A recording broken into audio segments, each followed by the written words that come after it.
Hi, I'm Jesse. I've got a lot of books and I like to share them with you. Today we're looking at the top 10 books on user experience, UX.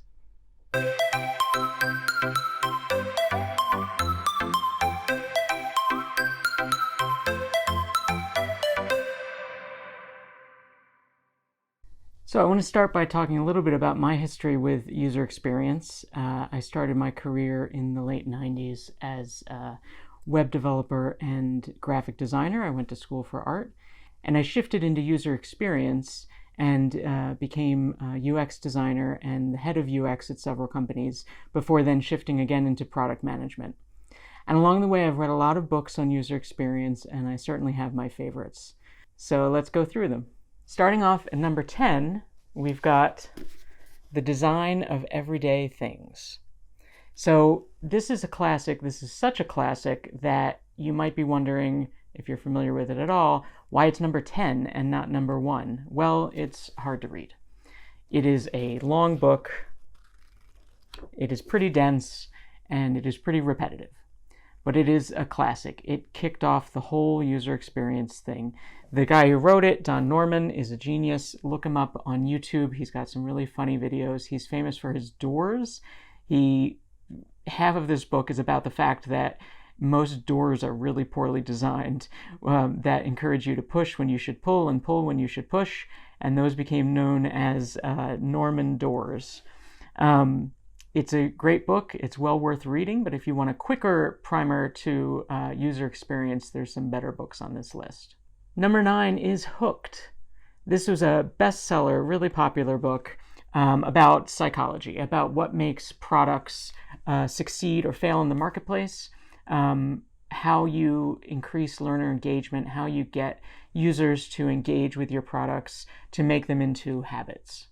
It's a great book for learning about that topic. Like a lot of business books, it is a little repetitive. They could always, pretty much every business book in the world, you cut down by a third, but it's a great book. Number 8 is a book called Responsive Web Design. So this is part of a series from A Book Apart, which was from the site A List Apart, which was really, really nice. It has a lot of great examples. The whole series has a lot of good case studies and examples in it. Really printed nicely. The book's laid out nicely and short. This is about specifically, has a lot about coding and making responsive websites. It might be out of date by now. I don't know. I've had it for a couple years.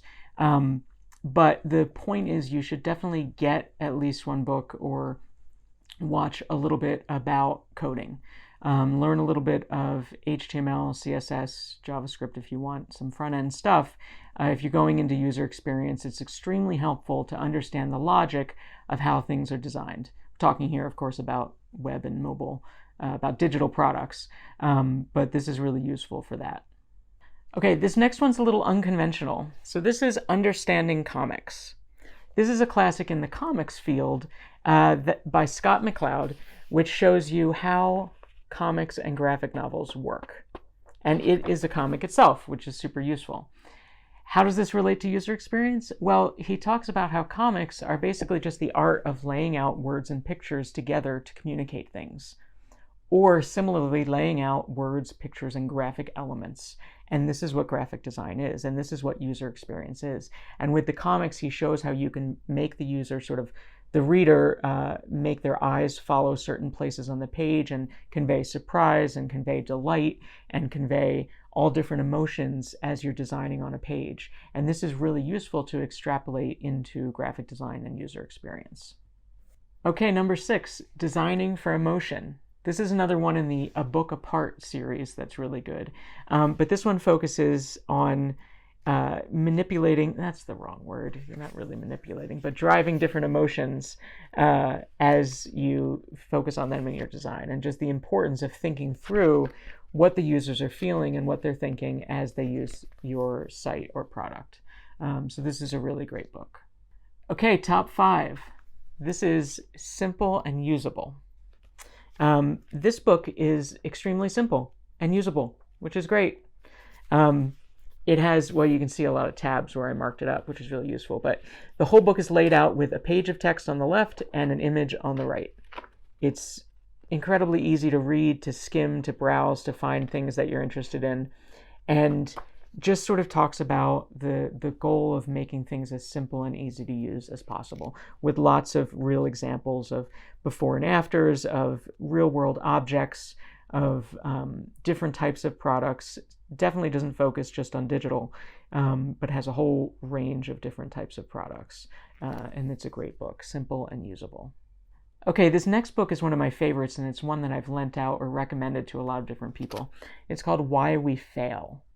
And it's part of this series published by Rosenfeld that has a great graphic design and user experience and digital products series of books. This one's really fascinating because it's just a series of 10 case studies on products that have failed spectacularly. They're great things, like the BMW iDrive is one of the examples. There's just so many different fun examples to see. Well, it's not, in hindsight, it's fun. To the people who designed them, it probably wasn't a lot of fun. Google Wave is another example. If anyone remembers what Google Wave was, it was terrible. There are a lot of products here, some digital, some not, but they're all about why we fail and what lessons you can learn from these failures so that you don't have to make the same mistakes that these companies did. Okay, number 3, 100 things every designer needs to know about people. This really delves into psychology and what people are thinking and sort of fundamental tenets of how people think. So, for example, number 50, people are more motivated as they get closer to a goal. Number 83, people feel more positive before and after an event than during it. Number 99, people think others are more easily influenced than they are themselves. And each one of these then talks about how you can extrapolate and apply that lesson to something that you're designing. Number 2 here was really invaluable to me as I shifted from pure graphic design into user experience. It's called the User Experience Team of One. It's again in that Rosenfeld series. And it's a lot about the business of how to do user experience and how to advocate for user experience if you're the only person in your company that really gets it, or you're the only UX designer in the company, or even you're the only graphic designer or product manager in the company and you want to insert user experience into everything that the company does and get the company on board with it. It's a lot of practical advice of how to be a UX designer, how to do the different tools and steps and rituals and tasks that are needed to do it. So this is much more applied learning, task-based, about what you need to know to do UX. And then finally, my absolute favorite UX book, one that I've given out many times and given as gifts, is Don't Make Me Think. And this is just such a classic. It's so funny to read because it bashes so many poorly designed things.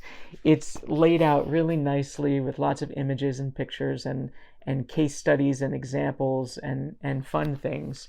And it just talks about how the goal is to make the user use something simply and not have them think about it.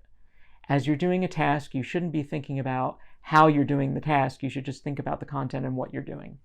And anything that trips you up and makes you think about, sort of step out and think about the interface that you're using or something is a mistake, is a failure.